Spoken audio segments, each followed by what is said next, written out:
बोला। रात भर रंग बउगे डिम्पलबा। अच्छा अधा के जो बना तोहार, अधा के जो बना तोहार, अधा के जो बना तोहार, अधा के जो बना तोहार, अधा के जो बना तोहार।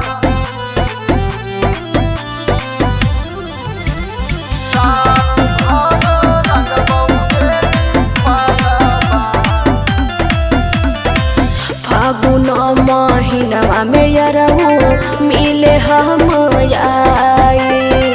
मिलेला आई बात सुनाए गोरी, छोली हम भी जाई, छोली हम भी जाई। आई हो दादा फागुन महीनवा में यरहू मिले हम आई।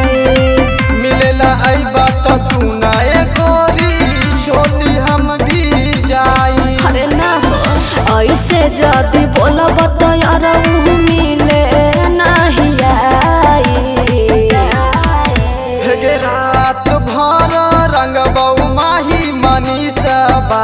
छोड़ा ना आधा के थोड़िया तोहार, अधा के ढोढ़िया तोहार, आधा के जो बना तोहार, अधा के जो बना तोहार, आधा के जो बना तोहार।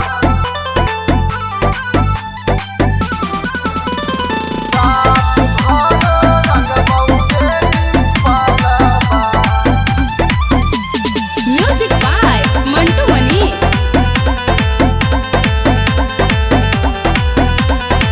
होली ह जैसे मन करे ओ सही लगाए। देवो पटक के लहंगा में तोरा रंगवा हम लगाई। गलत मत बोला अरे पूरा छूट देले बानी। ए हो होली ह जैसे मन करे ओ सही लगाए। विकास देवा जाए न देतौ बिन रंग लगाई।